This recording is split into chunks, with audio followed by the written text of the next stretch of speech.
Tantor Audio, a division of Recorded Books, presents Raising Good Humans Every Day, 50 Simple Ways to Press Pause, Stay Present, and Connect with Your Kids, by Hunter Clarke-Fields, Msae. Forward by Shefali Sabari, Ph.D.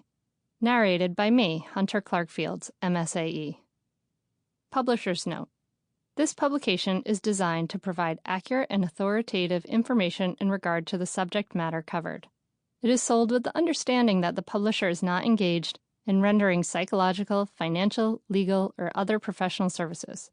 If expert assistance or counseling is needed, the services of a competent professional should be sought. I dedicate this book to my parents, grandparents, ancestors, and future generations. May we continue to evolve our understanding and compassion for what it means to be human. Forward. There isn't a parent in the world who doesn't feel lost and helpless at times, or all of the time. It's one thing to raise our kids and quite another to raise them consciously. This is a whole other kettle of fish indeed. Conscious parenting requires an elevated degree of awareness and insight that parents often find extremely challenging to implement in reality. How does a conscious parent show up in the nitty-gritty of everyday life? How do we consciously resolve conflicts with our teens without losing our minds? Or how do we consciously manage our toddlers' meltdowns without acting like one ourselves? If only our kids came with easy instructions, we wouldn't struggle with parenting them to the degree that we do. This is where this amazing book enters the picture and helps us parents navigate the oft treacherous tides of raising our children. In this brilliant and insightful book, Hunter lays out the foundational strategies we need in order to better manage ourselves so we can better raise our kids. She takes extremely complex ideas and breaks them down into digestible, bite-sized chapters that allow us to absorb them with ease and comfort. In addition, she has many practice exercises that allow us to take these ideas out of the realm of theory and into the real world so that we can use them in daily action. Some of the most effective lessons throughout the book are those centered around mindfulness, which I talk about as one of the key concepts in conscious parenting. Until and unless we parents can become more mindful and aware of ourselves, we will not be able to raise our children consciously. The reason mindfulness is so powerful is because it teaches us to pause before we react and use the space this provides to reflect on ourselves with courageous transparency. Hunter's expertise in teaching us mindfulness skills is apparent throughout this book and will give us all the salve we need as we find ourselves lost in the parenting sea. In all my books on conscious parenting, the one common thread has been honest self-reflection. Each of the 50 succinct chapters in this book also leads us toward deeper self-appraisal and accountability. Hunter helps us confront our greatest fears and guilt as parents with compassion and humor, allowing us to look at ourselves in the mirror with acceptance and love. Her own stories along the path of conscious parenting help us realize that we are not alone in our mistakes or meltdowns. In fact, in a poignant way, Hunter allows us to feel empowered through our past errors and teaches us to use these glitches as fertile ground for transformation and growth. In all sorts of ways, we are led back to ourselves with grace and redemption. There are few parenting books that hit the mark, and this one certainly does. With its calm reminders on how to stay in the present moment and its effective strategies on how to communicate and connect better with your kids, this book is an invaluable go-to to help you navigate the toughest moments of parenting. Thank you, Hunter, for giving us yet another enriching book to help all of us parents remember that we are human after all and deserving of great heartfelt compassion for what we are trying to do. I highly recommend that you keep this book by your bedside to help with those moments in parenting when you wonder how you will make it through another day. It will not only boost you with just the right amount of courage and wisdom, it will also allow you to do so with patience, humor, and confidence. Dr. Shefali Sabari, author of The Conscious Parent and The Awakened Family. Introduction. Parenting is H-A-R-D. Parents feel overstretched, overcommitted, underprepared, and underappreciated. Hal Runkel. Parenting is hard for all of us. From the loneliness to the stress, spending lots of time with our little ones can be physically, mentally, and psychologically exhausting. Although adorable, our kids can be so messy, thoughtless, relentlessly whiny, and loud that sometimes we want to crawl into a corner and hide. In the Western world, we live as nuclear families, without a tribe of extended family, often even without nearby friends to support us. One parent is often left as the only adult, home alone with one or more little humans, a recipe for stress, unhappiness, and instability. I found myself more or less in that position when my daughter was 18 months old. My husband was working full-time, and I'd elected to stay home with our child. My parents were a 7-hour drive away, so most of the time it was up to me to raise my daughter to be the best she could be. My job was to make sure that she was healthy, thriving, and happy. To be a good parent, I was supposed to give her the best foods for her growing body, to play with her and read to her, to ensure that she felt secure, to be there for her day and night, instilling the confidence and self-esteem so vital to living a good life. I intended to be loving, connected, and kind but firm. I would communicate calmly and skillfully, offering my child my best self. I envisioned that she would respond to this loving treatment with smiles and easy cooperation. We would embody an ideal social media mom post, holding hands as she smiled up at me lovingly. I would feel nothing but ease, love, and joy as a parent. The reality of parenting slapped me in the face. My daughter was fussy as a baby and highly sensitive to changes in her environment. She cried and fussed a lot. As a toddler, she let me know that she did not like my parenting style, the firm part, with some big, loud no's and crying. Despite my best intentions, I found myself triggered, intensely frustrated, and shouting at her. I scared her. Seeing the fear and resistance in her eyes, I felt ashamed and guilty for not meeting my own expectations. Far from being calm, I was filled with anxiety. I was scared that I was fundamentally messing up my precious child. Wasn't it up to me to ensure that she was secure and happy? Yet here I was doing exactly the opposite because of my temper. Was I irrevocably damaging my child? Would she always be so resistant?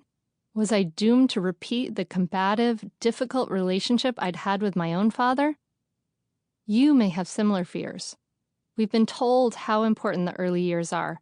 We know that parenting can make a big difference to an individual's health, happiness, and well-being. Yet for many of us, largely alone with a small human for hours and hours, that pressure leads to anxiety and overwhelming stress.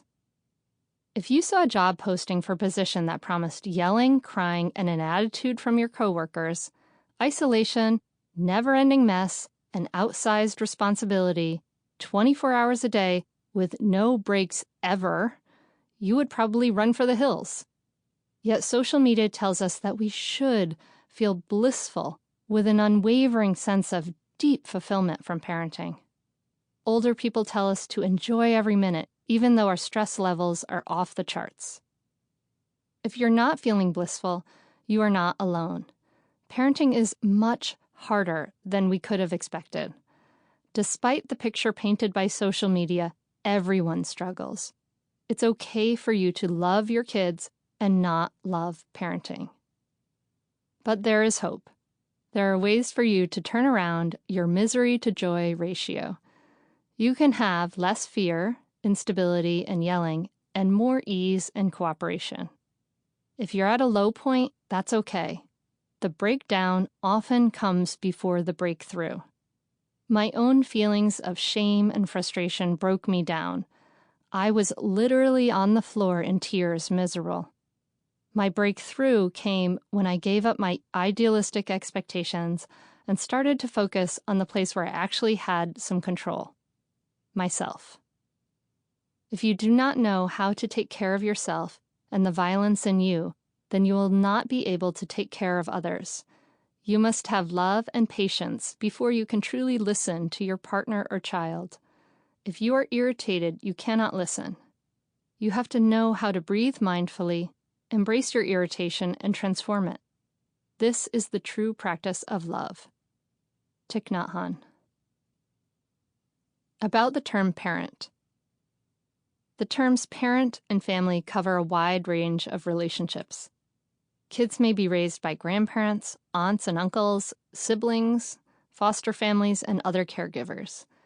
If you are a caregiver for a child, good for you for listening to this book and devoting your time, attention, and love to raising this young person. We don't yet have a single term that encompasses all of these, so for ease of listening, I use the word parent for all caregivers involved in a child's life. Chapter 1. I Can't Control My Kids. They say it takes a village. Where can I get directions to this village? Unknown. At some point, every reasonably alert parent realizes that they are not actually in control of their child. By the age of 2, children clearly have their own minds and make their own choices. Yes, we can set expectations and standards. We can guide and coach our children, but they are not puppets on strings to be controlled. After breaking down with the shame of yelling at my adorable toddler, I realized 2 things. 1, I didn't control her, and 2, I didn't actually have a whole lot of control over myself at that point. I didn't want to shout and scare my daughter. I had not consciously chosen to act like an enraged rhino, yet that's how I had behaved. It was time to focus my attention less on controlling my daughter's behavior and more on regulating myself. Letting my reactivity run the show wasn't working. It was actually leading to the very behaviors in my daughter that I wanted to avoid. It was my job to calm down. Human emotions are highly contagious. You don't need to be around a grumpy teenager or euphoric toddler for long to become infected. Our moods, intentions, emotions, words, and actions clearly affect each other. So when a child feels upset, we start to feel upset. That's natural. When siblings shout at each other, when a toddler loses it because you've given him the wrong color cup, we feel it. This makes parenting an emotional minefield. Yelling, crying, and whining naturally grate on our nervous system. More about this later. Our unconscious reaction is to make it stop, so we yell at our kids to calm down. Yet parents are effectively telling children, you change your behavior and emotions so that I can feel better. We're asking our children to regulate our feelings. However, we are the adults in the relationship, the ones with the fully developed brain and nervous system. Isn't it strange that we're asking our kids to calm down when we can't? Parenting is a relationship in which we, as the adults, have the power and influence to change the dynamic. Our locus of control really includes only ourselves. We can't control our kids' words and behaviors. We can't control how we were raised or what kind of genetic inheritance we were given. What can we control? At best, our own words and behaviors from moment to moment. That requires us to be able to regulate ourselves. Hal Runkel, author of Scream-Free Parenting, says it bluntly. If you're not under control, you can't be in charge. To be in charge means controlling yourself so you can influence your kids. Telling our kids to stop their upset feelings simply doesn't work. If we can regulate our emotions instead, we can be the calm mountain and give our children a solid anchor in their emotional storm. When we practice losing it less, we can respond more kindly and thoughtfully, providing the positive influence our children need. I'm going to offer you a tool to help regulate your emotions in tough moments like these. But before we go any further, let's talk about practices in books. Most people will listen to the following exercise and keep on listening, not actually doing it. But not you, my friend. You know that no one gets better at tennis without time on the court. Concert violinists don't just hope they remember the notes, and NBA players don't just read about the game. Without some skin in the game, Without giving these practices some time and effort, you'll soon forget everything you learn in this book. So let's agree that you are not the listen through and forget it peruser. You are the let's get down to business and make change kind of listener. Here's a great in-the-moment tool that every parent needs to be the calm mountain in those challenging parenting moments. You can start immediately to shift your experience. As you downregulate, you'll be able to be the calm in the storm and respond to every situation more thoughtfully. Tactical breathing. Navy SEALs recognize that they do not make effective decisions when they're dysregulated, so calming down their stress response is a big priority. When a SEAL is in a stressful combat situation, they use tactical breathing, a super simple way to slow down the heart rate and become more regulated. 1. Breathe in through the nostrils for a count of 4. 2. Breathe out through the nostrils for a count of 4. 3. Repeat 4 to 6 times. If the 4 count is difficult, reduce it to 3. If it's too easy, increase it to 5 or 6. Take action. Are you expecting your child to calm down when you can't? If so, start to notice this pattern and instead turn your attention to yourself. Try tactical breathing to soothe your own upset feelings and model healthy emotional regulation.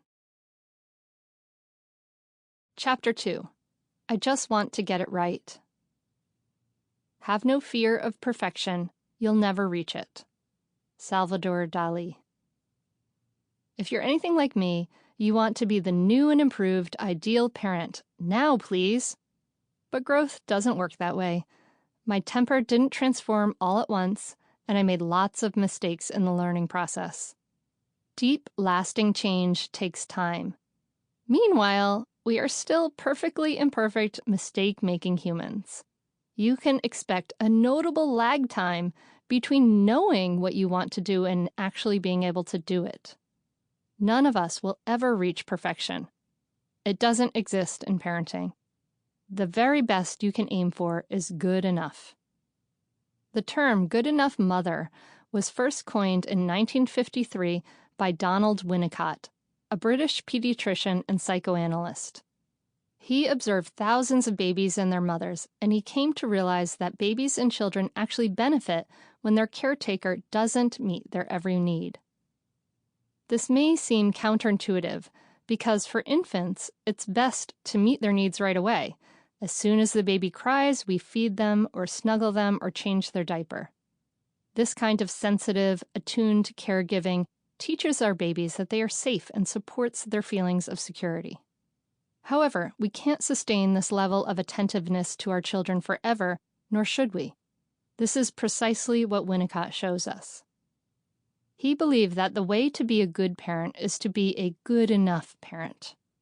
Children actually need their primary caretaker to fail them in tolerable ways regularly so they can learn to live in an imperfect world. What does this look like? Winnicott didn't mean big failures, like abuse and neglect. However, we parents live our lives and inevitably don't notice every bid for attention. We may not hear them calling right away. We may make a dinner they don't like. We make children do things they don't want to do, like get in the car, stop playing, brush their teeth, or go to bed. All of these disappointments get our children ready to function in a world that will disappoint them regularly. They learn in small ways every day that the world doesn't revolve around them, that their every request won't be met, and that their behavior impacts other people. They experience the fact that life can be challenging, that they will feel disappointed, and that they will still be okay. If our children never have these experiences, they won't be able to manage the inevitable challenges. They won't learn that it's okay to feel bored, annoyed, sad, or disappointed, and that they'll get through it. Good enough parenting builds our children's resilience. Besides, perfection is not an option. When we strive for perfection, we set ourselves up for disappointment, because holding perfect as the ideal means we are never good enough. Mistakes and imperfections are what make us human. So instead of perfection, can we offer ourselves a little grace? Can we allow our kids to be mistake-making humans too? Instead of perfection, let us practice instead to be present, to be really here for both the good and the bad. When we can be present for the uncomfortable things, we're more able to be present for the joy life brings, and we can offer our kids truly unconditional love. Striving for perfection means being attached to a certain outcome. We're seeking this thing that is outside of us, separate from us. We're seeking to control, and we're constantly afraid of not being good enough. We become attached to our children's being a certain way. These expectations make our love conditional, so that our children feel that mom or dad loves me only if. Giving ourselves and our kids permission to be human, permission to be good enough, frees us to be wholly ourselves. We're allowed to be good enough even when we make the inevitable mistakes. When our children see us do that for ourselves, when we model presence over perfection, time after time, they absorb a deep sense of compassion for themselves and for others. Take action. Are you striving for unrealistic perfection? If so, why? Journal on the drive for perfection and how it affects your life. What would giving yourself permission to be human feel like? Chapter 3. Eek! My child sounds just like me. Parenting is theater. We're showing, not telling our children. Stan Tatkin. When my second-born daughter was around 1 year old, she started to toddle around and would inevitably mess up her sister's toys. One day, hearing a problem arising, I walked over to the sunroom just in time to see my older daughter harshly barking orders to her sister, who sat amid a pile of ruined block towers. Big sister was saying things like, "Don't touch that! Put that down!" It was a moment of awakening for me. Oh, that's what I sound like. I felt like a mirror was shining right back on me. Although I was encouraging my older daughter to use kind words with her sister, she was doing what I do, not what I'd explicitly taught. Kids are often not great at doing what we tell them to do, but they are wonderful imitators. They are attuned to our behaviors and watch us every day. We are their model, and our behavior creates a pattern that our children may follow for a lifetime. Does this make you squirm a little? It did for me. The onus is on us to behave the way we want our children to behave. The onus was on me to change the way I spoke to my daughters. This meant shouting, "Be quiet," wouldn't cut it. Instead, I needed to model lowering my voice. Whispering to your child works wonders. It turns out that when we're mad, it's completely ineffective to order them to calm down. When family members are upset, it's our job, as the grown-ups in this situation, the ones with a fully developed brain, to downregulate our nervous system. We have to model calming down. We can't expect our child to do something that we can't. We often feel frustrated when our child doesn't want to apologize for something they said or did. We feel we must make them apologize. Yet there's a far simpler answer. When you make mistakes, apologize to your child. Model the behavior you want to see. We may worry that we're not strong or respected if we apologize. Not so. It's safe and healthy for you to model being perfectly imperfect and making amends. You teach your child the true strength of self-acceptance instead of defensiveness. Your children will pick up whatever you practice in your lifestyle and habits, the kinds of food you eat, whether you eat together as a family, your media consumption habits, your relationship with your phone, and more. Do you want your child to do what you are doing? To say what you are saying? The power of your influence is far greater than the impact of anything you directly say to your child. It's daunting, but consider it an opportunity. Anything you change in yourself is really a 2-for-1 deal. When you make positive changes for yourself, you model that for your child too. Understanding the power of modeling is an opportunity to change generational patterns. You can make a positive impact not only for your immediate family, but for generations beyond. We don't have to be perfect, but we can remember that our words matter, our habits matter, and our own healing matters quite a lot. Take action. If you have a parenting partner, talk with them about what you want for your child. Are you modeling positive behaviors in communication? Are you living what you want your child to learn? Chapter 4. I'm a terrible parent. Most unhappy people need to learn just one lesson: how to see themselves through the lens of genuine compassion and treat themselves accordingly. Martha Beck. There was a time when I was getting triggered and yelling at my little one. I'm embarrassed to say how often. You might say to yourself, I'm losing my temper, I'm frustrated, and I'm modeling stress eating, or whatever your personal struggle is. I'm messing up my kids. I'm a terrible parent. I understand this internal dialogue because I lived it. I told myself that I was a terrible mother, that I was failing, and that I sucked at this job. This kind of self-talk only left me in an ineffective puddle of pity on the floor. Berating myself made me feel stuck and totally incapacitated. The harsh inner voice didn't help me become a better parent to my child. It feels bad and it doesn't even work. Yet this kind of self-talk is common. This is a fundamental parenting problem that's often invisible. Physiologically, when we harshly criticize ourselves, we're tapping into the body's threat defense system, the fight, flight, or freeze response. Feeling threatened puts stress on the mind and body, and long-term stress can cause anxiety and depression, which is why habitual self-criticism is so bad for emotional and physical well-being. With harsh self-criticism, we are both the attacker and the attacked. We are also not as likely to try something new because our inevitable human mistakes lead to self-criticism or attack.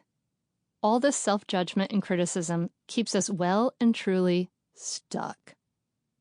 Suffering, difficulty, and mistakes are part of the human experience. Confronting personal failings is an unavoidable part of being a parent, and that can be painful. There's another way to recognize the reality that it's hard right now. Ask yourself, how can I comfort and care for myself in this moment? This affects both you and your child because, remember, you're modeling in every moment. It's far more practical to practice self-compassion, treating ourselves with kindness and understanding, than it is to be hard on ourselves. It may feel weird, but when we talk to ourselves as we would talk to a good friend, we're able to recover faster, pick ourselves up, and try again. It makes us feel cared for and more secure. We're able to downregulate our nervous system threat response. When we try something new and inevitably make a mistake, the soft landing of self-compassion helps us try again. When we practice self-compassion, we tap into our innate nurturing system and naturally become more effective and responsive parents. As you develop more compassion for yourself, you'll have more compassion for your child and everyone around you. Self-compassion has 3 components. 1. Mindfulness, being aware of your thoughts and feelings. What is that inner voice saying? You can't change what you're not aware of, so you observe your feelings without repressing or exaggerating them. 2. Self-kindness, recognizing that you are suffering in this moment and responding with care. You can talk to yourself as you would talk to a dear friend who feels this way. 3. Common humanity. You remind yourself that everyone makes mistakes. We all yell at our kids sometimes. Remind yourself that it isn't just me who messes up. It's part of being human. You will have many opportunities to practice self-compassion. For parents, it's a game changer because children inevitably bring up your baggage. They seem to have an innate knack for zeroing in on the things that drive us bananas. Here's a way to practice. Self-compassion break. Self-compassion researcher Kristin Neff teaches this practice. Either bring to mind a difficult moment to practice or use it when life's inevitable difficulty arrives. 1. Say to yourself, this is a moment of suffering, or this hurts. This is being mindfully aware of what's happening. Sample complete. Ready to continue?